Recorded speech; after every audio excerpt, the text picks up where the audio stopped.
भाई ये थिकनेस है इसकी।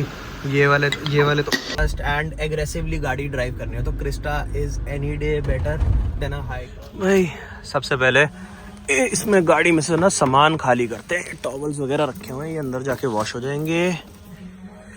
एक ये हो गया हमारा, और पीछे एक बार डिक्की चेक कर लेते हैं क्या क्या पड़ा है इसके अंदर।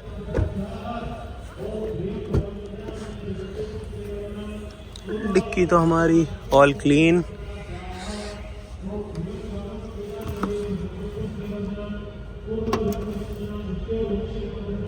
वो बंद।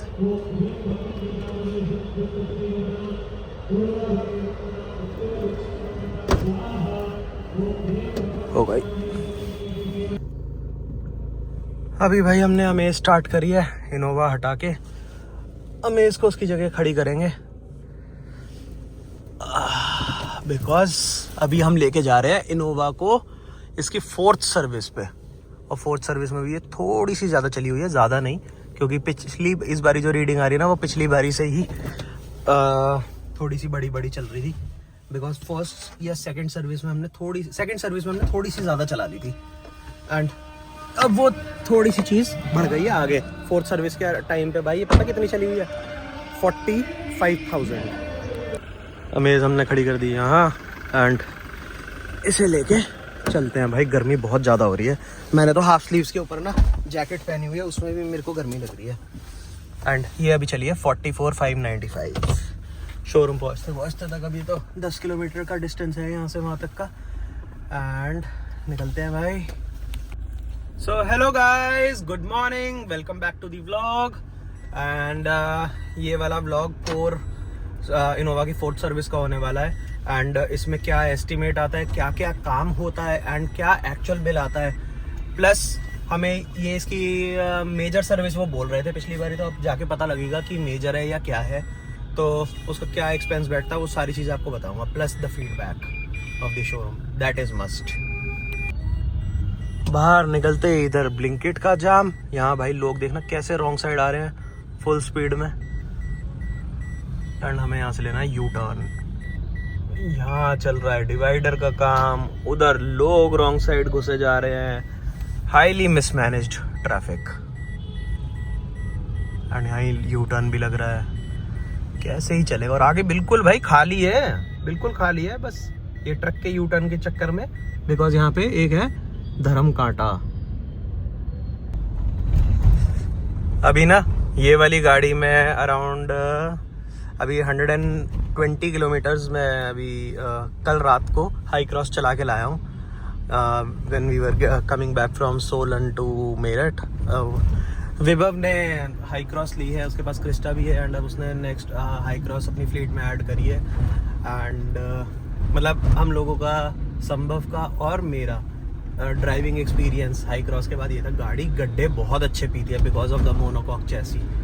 गड्ढे का फील नहीं होता है, क्रिस्टा से बेटर है pothole absorbing wise. But अगर हमें पूरा इंजन का थ्रस्ट एंड एग्रेसिवली गाड़ी ड्राइव करनी है तो Crysta is any day better than a Hycross, because उसमें पेट्रोल इंजन आ जाता है। वो भाई जो हमिंग की उसमें आवाज़ आती है ना जब हम उसे एक्सेलरेट करते हैं स्लो स्पीड पे, एकदम स्लो 0 to 100 में अगर हम उसे पिकअप लेते हैं तो भाई इतनी तेज हाँ करती है ना वो। वेयरएज क्रिस्टा तो एकदम डीजल इंजन होने के कारण भाई ऐसे रॉकेट बनती है ना भाई, बहुत ज़बरदस्त। ड्राइविंग प्लेजर है इस गाड़ी में। उसकी ड्राइव क्वालिटी थोड़ी सी बेटर है, बट अगर आपको वो शॉफर ड्रिवन गाड़ी की तरह यूज़ करनी हो, 100% you are sitting at the back, तो बहुत बढ़िया गाड़ी है वो।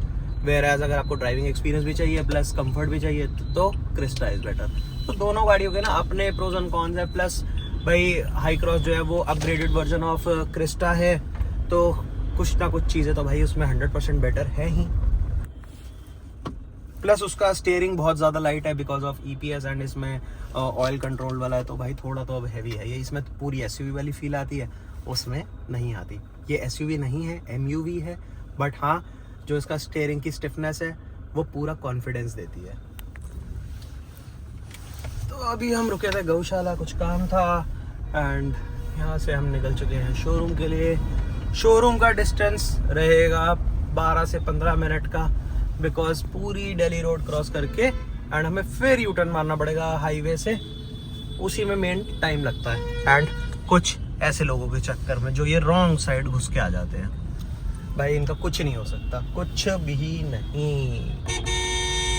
एंड इस बारी ना एक चीज़ और बताता हूँ, जितने भी डीजल यूजर्स हैं ना, डीजल व्हीकल यूजर्स, भाई लो और सबकी गाड़ी, जिनकी भी गाड़ियाँ एक्सटेंडेड वारंटी या वारंटी में चल रही है, तो भाई जो एड ब्लू है ना, मैक्सिमम ट्राई करा करो कि आप शोरूम से डलवा रहे हो। उसका रीज़न क्या है कि अगर आप एड ब्लू शोरूम से लोगे तो वो आपकी ना रिकॉर्ड्स में रहेगा कि गाड़ी में कितनी बारी एड ब्लू डला हुआ है।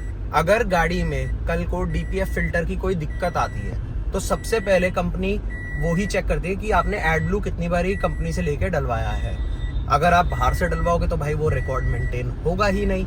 एंड उसमें चांसेस हैं, अगर आपके गुड टर्म्स नहीं है शोरूम पे, तो भाई उसमें चांसेस ये हैं कि आपकी वारंटी हो जाएगी इनवैलिड, वॉइड हो जाएगी, एंड आपको सारा काम कराना पड़ेगा कैश। तो भाई उस चीज़ से बचने के लिए ना, और वैसे भी भाई एड ब्लू शोरूम से लेके डालो। हाँ आई नो थोड़ा सा लेंदी प्रोसेस हो जाता है, शोरूम पे जाके जॉब कार्ड खुलता है और बाद में बिलिंग में एड ब्लू के लिए आधा पौना घंटा लग ही जाता है। बट टोयोटा ने अपने यूजर्स के लिए 24 आवर्स अवेलेबल करा रखा है भाई एड ब्लू। भाई ये कौन आ गया, पूरा काफिला चल रहा है यार।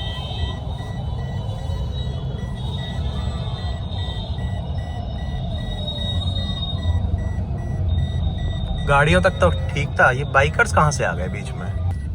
ओह शिट भाई, ये लेफ्ट साइड से ओवरटेक कर रहे थे एंड ट्रक वाला आ गया एकदम। भाई वो आंटी तो सीधा शिट सड़क पे गिरी है यार, शिट शिट शिट। एंड ये भी अच्छा था कि भाई यहाँ पे सब लोग खड़े थे, एकदम पहुँच गए हैं उनके पास। ओह शिट भाई बच गया है। ये थोड़ा सा और होता ना गड़बड़ी हो जाती है अभी बहुत ज़्यादा। हाँ तो मैं बता रहा था आपको कि टोयोटा ने अपने ना यूजर्स के लिए सबके लिए एड ब्लू अवेलेबल करा रखा है अपने गार्ड रूम में। वो जो भी टोयोटा का शोरूम है, हर शोरूम पे गार्ड रूम में 24 आवर्स ये फैसिलिटी अवेलेबल है। भाई वहाँ जाके अपनी रीडिंग नोट करवाओ गाड़ी की, वहाँ से एड ब्लू लो, उन्हें पैसे दो, एंड कोई सा भी टाइम हो रहा हो, चाहे रात का चाहे दिन का, 24 आवर्स भाई क्या मतलब होता है, किसी भी टाइम ले लो। एंड अगले दिन वर्किंग आवर्स में आपके फ़ोन पे एड ब्लू का जो बिल है वो व्हाट्सएप पे आ जाएगा। तो भाई ये चीज़ बहुत अच्छी कर रखी है। एंड सही बता रहा हूँ क्योंकि मैं तो अपने फ्रेंड की गाड़ी में ये चीज़ कर चुका हूँ बेयर, कि भाई एड ब्लू वहाँ शोरूम से डला ही नहीं हुआ। हर बारी बस इसी आलस में कि एड ब्लू यहाँ से कौन डलवाएगा, इतना लंबा प्रोसेस है, हम बाहर से ले लेते थे। एंड भाई वो दिक्कत आ रही थी, मेरी गाड़ी में भी ये दिक्कत थी। पता है मेरे को DPF की दिक्कत इतनी बड़ी नहीं आई, 2 बारी आई है। वो एक बारी रीसेट करवाई, एक बारी ऑटो रीजनरेशन ऑन हो गई थी, बच गए थे। बट भाई उन्होंने मेरे को क्लियरली एक बात बोली कि एड ब्लू यहाँ से डलवाना शुरू कर दो अगर आपको वारंटी क्लेम करनी है तो। नहीं तो भाई अगर DPF खराब होता ना तो 3-3.5 लाख रुपए का खर्चा है वो DPF फिल्टर चेंज करवाने का। तो भाई उस चीज़ से बचना बहुत ज़रूरी है। जो हाई क्रॉस है ना, वो लाइट फुट पे गाड़ी चलाने के लिए बहुत बढ़िया है। जब तक आप 1500 RPM के अंदर चल रहे हो ना, 1500 से 2500 RPM के बीच में, जब तक मज़ेदार है, उसके बाद वो स्मूथनेस खत्म हो जाती है। ऐसा लगता है कि गाड़ी बहुत ही तेज, एक्सेसिवली तेज भाग रही है। अब इसमें 80 पे चल रही है या जैसे मर्जी हल्का बहुत भी पिकअप दो ना, तो फील आती है कि हाँ गाड़ी पावर जनरेट करके एंड आगे भाग रही है। वो तो ऐसा लगता है कि वहीं खड़ी होकर रेस दिए जा रहे हैं। बट हाँ माइलेज वाइज वो सही है, और इतने बड़े पैक में अगर वो 18, 19, 20 का एवरेज दे, बहुत बढ़िया चीज़ है। एंड साइलेंट तो है ही है भाई, पेट्रोल हाइब्रिड है तो साइलेंट तो होना बिल्कुल 110% है यार। फाइनली आ चुके हैं टोयोटा। अरे कासिम भाई, फोन कैसे नहीं उठाते तुम? तो इसमें है नहीं भैया। नहीं है तो बस वही वाला कर लेते हैं। अभी निकले हैं यार रोड टेस्ट के लिए दिल्ली मेरठ एक्सप्रेसवे पर। एंड इसकी ब्रेक्स वगैरह चेक हो रही हैं, बाकी बबलिंग वगैरह जो थोड़ी बहुत है वो अभी देखते हैं रोड टेस्ट के बाद क्या रहता है। एंड फिर चेक होगा इंटरनली वाइल सर्विसिंग। अभी कासिम भैया कर रहे हैं इसके जॉब कार्ड की फॉर्मेलिटीज़। यहाँ पे आते हैं तो भाई इन्हीं से करवाते हैं सारा कुछ, जो भी सर्विस का या कुछ भी काम होता तो कॉन्टैक्ट कासिम भाई, ही ओनली हेल्प्स अस। आ चुका है भाई अपना एस्टिमेट अपने हाथ में। इसमें इस बारी जो एडिशनल चेंज होगा वो होगा डिफरेंशियल ऑयल। मुझे नहीं पता था इसमें डिफरेंशियल ऑयल भी होता है। तो this is for the first time and estimate आ चुका है हमारा ये।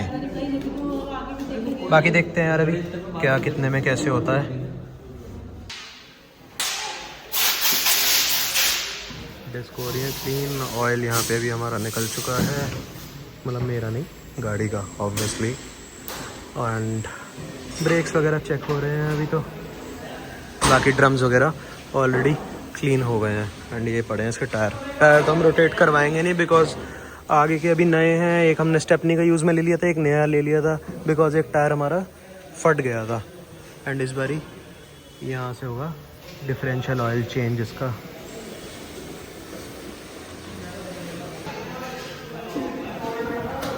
अब इसका फाइनली डिफरेंशियल ऑयल निकल चुका है। ये कितने किलोमीटर पे चेंज होता है भैया? 40,000 किलोमीटर। अच्छा 40 पे चेंज होता है यार, मुझे नहीं पता था इसमें भी डिफरेंशियल ऑयल डलता है। इसमें काम क्या होता है? 4x4 में होता है यार भाई ये गाड़ी रियर व्हील ड्राइव है। अच्छा गियर बॉक्स होता है जो पीछे से गाड़ी ड्राइव करती है, हाँ ये उस गाड़ियों के लिए ऑयल होता है डिफरेंशियल। Okay okay okay. तो सारी रियर व्हील ड्राइव में होता है यार? जो फ्रंट व्हील ड्राइव होती है उसमें गियर होता है। अच्छा ये गियर में डिफरेंशियल लगा हुआ होता है लेकिन गियर नहीं लगता है। ये रियर व्हील ड्राइव है तो इसमें डिफरेंशियल होता है। अच्छा जो गाड़ी 4x4 होगी उसमें आगे भी डिफरेंशियल होता है, पीछे भी डिफरेंशियल होता है। अच्छा। ये इसके ब्रेक पैड्स की कंडीशन है, ये भी ऑलमोस्ट ख़त्म है, इसे भी चेंज करा ही लेते हैं यार। ऑयल फिल्टर इसमें लग गया है एंड अब बारी है ब्रेक पैड्स की। भाई ये थिकनेस है इसकी, ये वाले तो आराम से, ये वाले तो हैं पुराने जो पहले वाले एंड ये हैं नए वाले पीछे वाले। भाई बहुत ज़्यादा फ़र्क है इसमें। इसकी थिकनेस कितनी होती है नए वाले की? 11 mm होती है। 11 mm होती है। और पुराने कितने पे आ गए होंगे? ये पुराने भी 2 mm। 2 mm बचे हुए हैं? अच्छा कंपनी 1 mm पे चेंज के लिए कहती है। अच्छा 1 mm पे चेंज के लिए कहती है। फिर तो 45,000 चल गई है, सही चल गई है तो पहले ब्रेक पर सही है। अच्छा अब इसमें डल रहा है डिफरेंशियल ऑयल। 3 लीटर डलता है। अच्छा एंड एवरी 40,000 हर 40,000 पे। इसमें आपको 3 लीटर का पता कैसे लगेगा 3 लीटर डल गया है? अच्छा कुछ स्टैंडर्ड ऑफ मेजरिंग होना चाहिए। ये तो ब्रिम तक भरेंगे अभी इसे जब तक बाहर नहीं आता।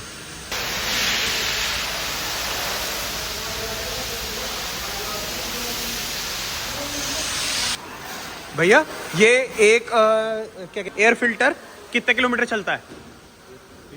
20,000 किलोमीटर ना। और वो एसी फिल्टर तो टाइम टू टाइम, इस पे एसी फिल्टर पे हवा लग गई बस ठीक है। अच्छा ये भी इतना ही चलता है। इस बारी 40,000 वाली सर्विस पे इसका ब्रेक फ्लूइड भी चेंज होगा। ऊपर से नया लोड हो रहा है इसमें ब्रेक ऑयल एंड नीचे से पुराना सक हो रहा है। सक्शन चल रही है रेगुलर बिकॉज अगर ये पूरा खाली कर देंगे पहले एंड ऊपर से बाद में डालेंगे पूरा खाली होने का तो पूरी ब्रेक लाइन में एयर आ जाएगी एंड वो करेगी प्रॉब्लम। तो इसलिए साइड बाय साइड काम चल रहा है, ऊपर से नया डल रहा है एंड नीचे से पुराना निकल रहा है।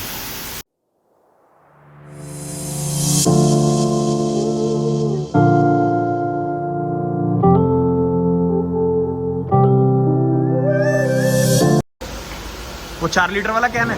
5 लीटर में। अच्छा 5 लीटर डलता कितना है टोटल? 7.5 लीटर। 7.5 लीटर।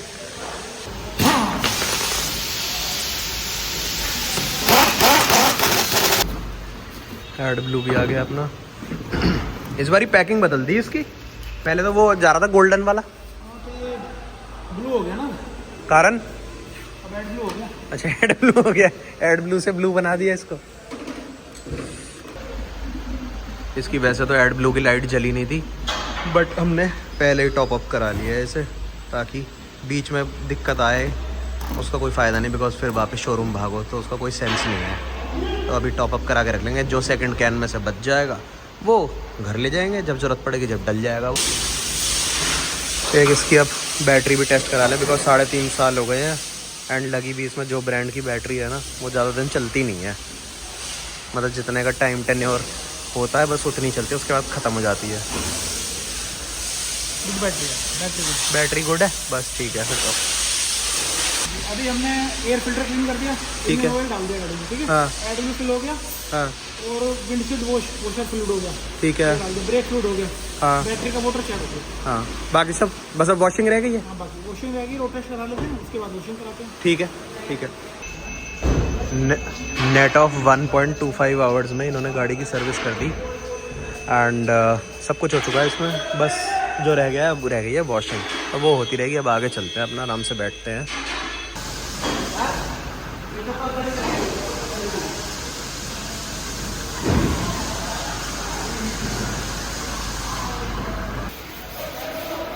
फाइनली भाई अपनी गाड़ी का धुलने का नंबर आ चुका है,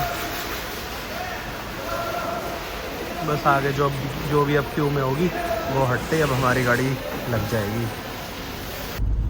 भाई फाइनली अपनी गाड़ी की सर्विसिंग कंप्लीट हो गई है एंड हम वहाँ से निकल गए एंड भाई बिल नहीं बना, बस अभी एस्टिमेट पे ही गाड़ी छोड़ी है उन्होंने, बिकॉज इनके कुछ सॉफ्टवेयर में ग्लिच आ रहा था तो बिल क्लोज नहीं हो पा रहा था। बट हाँ हमें अमाउंट पता लग गई है टोटल। अगर हम कंसिडर करें इतने बड़े साइज़ की गाड़ी, इतने बड़ी गाड़ी का, कि इतनी महंगी गाड़ी 20,200 रुपये भी, 20,200 रुपये भी पूरे नहीं लगे भाई। एंड सब कुछ हो गया भाई, सब कुछ जो होना था। एंड शायद हो सकता है कि एक चीज़ पे उसने डिस्काउंट दिया हो, विच आई एम नॉट श्योर। जब तक मेरे पास बिल नहीं आएगा जब तक मैं कुछ कह नहीं सकता। बट हाँ 2.5 घंटे के करीब लगे हैं एंड अपनी 2.5-3 घंटे लगे, गाड़ी हो गई है बिल्कुल बढ़िया। एकदम ना सर्विस होते ही गाड़ी चलाने का भी मज़ा अलग ही आता है, एकदम स्मूथ चलती है। बस भाई अभी ये हो गई है सर्विस, अब इसकी 10,000 किलोमीटर की चिंता ख़त्म, जब मर्जी इसको जैसे मर्जी चलाओ। अब बची है होंडा सिटी का ना जो रस्ट वाला इशू आ रहा था ऊपर डोर बीडिंग में, वो करवानी है। वो 1-2 दिन में जब टाइम मिलेगा ना वो गाड़ी भेज के वो ठीक करवा लेंगे यार। ब्रेक पैड में भी ना 2 से 2.5 mm के करीब अभी बचे हुए थे ब्रेक पैड्स, बट फिर बात वही होती कि 1 mm के, वो सर्विस एडवाइज़र ने बोला कह रहे भैया जिस हिसाब से आपने गाड़ी चलाई है ना बहुत अच्छे ब्रेक पैड चल गए हैं, नहीं तो लोगों के तो 40,000 से कम पहले ही बदल जाते हैं ब्रेक पैड। एंड हमारे चल गए 45 एंड कहते हैं कि अभी जितने बचे हैं आप इसमें 5 या 7,000 किलोमीटर अभी और चला लोगे। तो पर भाई बात ये है कि बार बार ही लेके कौन जाएगा, फिर भाई रिस्क है, हाई स्पीड पे चलती है गाड़ी ट्रिपल डिजिट्स में एंड एकदम ब्रेकिंग, फिर भाई नहीं लगे ना ब्रेक बहुत बड़ी दिक्कत हो जाएगी। तो इसलिए उस चीज़ को रिस्क अवॉइड करते हुए हमने अभी ही ब्रेक पैड चेंज करवा दिया गाड़ी के। एंड ब्रेक शू तो पीछे वाले ड्रम ब्रेक्स के बिल्कुल ओके थे, तो वो हमें ज़रूरत ही नहीं पड़ी कराने की। एंड ऑल टुगेदर ना आज मेजर सर्विस होने के बाद भी इतनी जल्दी काम हो गया यहाँ पे, नहीं तो भाई बहुत टाइम लग जाता है। एंड दिख रहा है कुछ ऐसा सिस्टम सेट हो रहा है यहाँ पे कि यहाँ पे एक्सप्रेस मेंटेनेंस आ रही है। जिस दिन वो शुरू हो गई ना उस दिन तो भाई मज़ा आ जाएगा। नेट ऑफ 1 घंटे में आपकी गाड़ी की सर्विसेज डन, और जो अभी इस जोन में नहीं है हमारे कहीं पर भी। भाई कितना ज़्यादा ऑयली स्किन हुई है, एकदम से वेदर चेंज हुआ है एंड एकदम से इतनी ज़्यादा गर्मी लगनी शुरू हो गई। अब बिना फ़ैन के तो अब नींद ही नहीं आ रही है यार। एंड भाई बस व्लॉग एडिट कर रहे थे एंड देखा कि हमने तो एंड ही नहीं कर रखा है व्लॉग, तो वो एंड करते हैं। एंड भाई एक्सपीरियंस सर्विस का बहुत बढ़िया था, काफ़ी जल्दी काम हुआ as compare to previous times. मज़ा आया, फटाफट काम हो गया एंड भाई गाड़ी एकदम टॉप नॉच हो गई है दोबारा से। सर्विस के बाद तो वैसे ही इनोवा को तो चलाने का मज़ा अलग है ही है। वो उसमें भाई जितनी ज़्यादा चलती है ना वो गाड़ी, जितना ज़्यादा किलोमीटर्स और चलती जाती है उतना उसका इंजन और रवा होता जाता है भाई। इतनी day by day smoother tone पे जा रही है। और गाड़ियाँ कोई और होती हैं वो भाई बुढ़ापे की तरफ चलती हैं, ये और जवानी की तरफ जा रही है भाई। तो भाई all together experience was good, bill भी बिल्कुल ठीक था, कोई फालतू चार्जेस वगैरह कुछ नहीं थे। तो करते हैं भाई इस व्लॉग को यहीं end. I hope you like the video, please like and share and comment on my video because that helps me, motivates me to create more videos. तो भाई इस व्लॉग को यहीं एंड करते हैं। Okay, bye bye. Take care. See ya in the next vlog.